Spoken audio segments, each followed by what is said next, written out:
Сәлеметсіздер ме? Здравствуйте. Бүгінгі сабақта біз сіздермен жіктік жалғауын кесте түрінде қарастырсақ.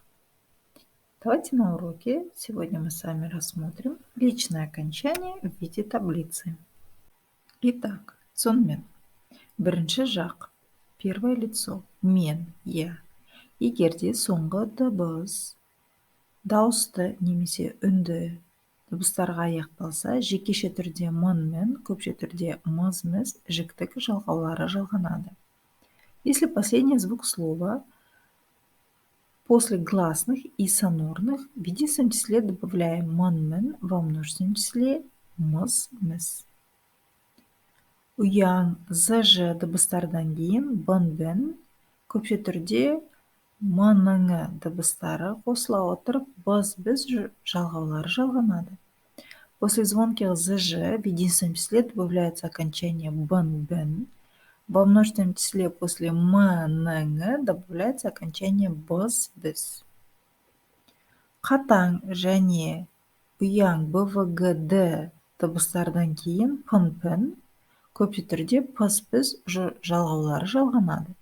После глухих и звонких бвгд в единственном числе добавляется окончание пын-пін, во множественном числе пыс-піз.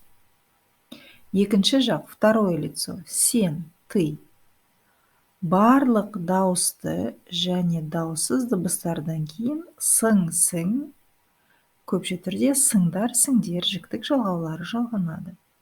После всех гласных и согласных звуков в единственном числе добавляется окончание сың-сың, во множественном числе сыңдар, сіңдер. Екінші сыпайы түрі.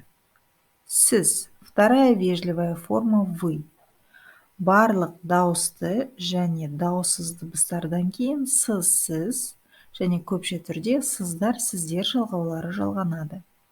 После всех гласных и согласных в единственном числе добавляется окончание сіз, во множественном числе сыздар, сіздер.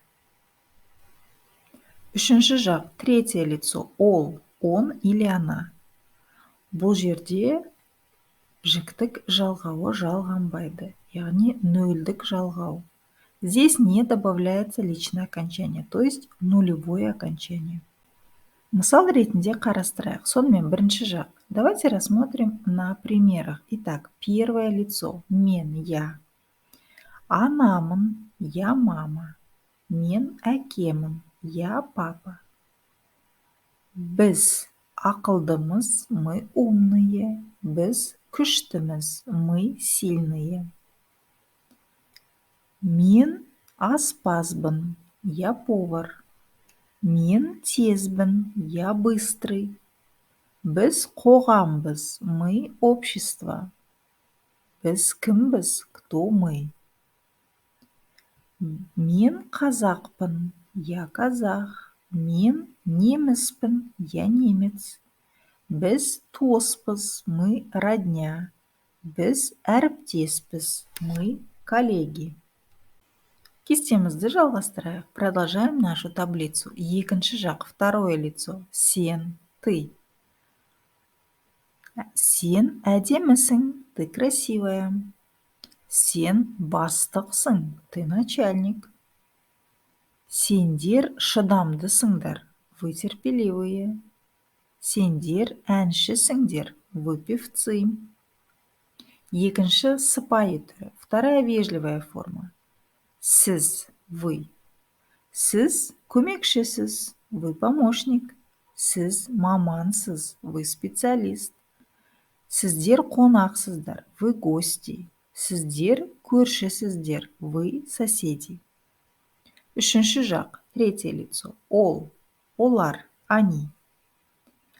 Жекеше түрде, мысалы, мұғалім переводится как он или она учитель. Не добавляется личное окончание. Во множественном числе, көпше түрде, добавляется только окончание множественное окончание. Көпше түрде тек қана көптік жалғаулар жалғанады. Мысалы, мұғалімдер, например, они учителя. Осымен біздің сабағымыз аяқталды. Назарларыңызға рахмет. На этом наш урок завершен. Благодарю за внимание.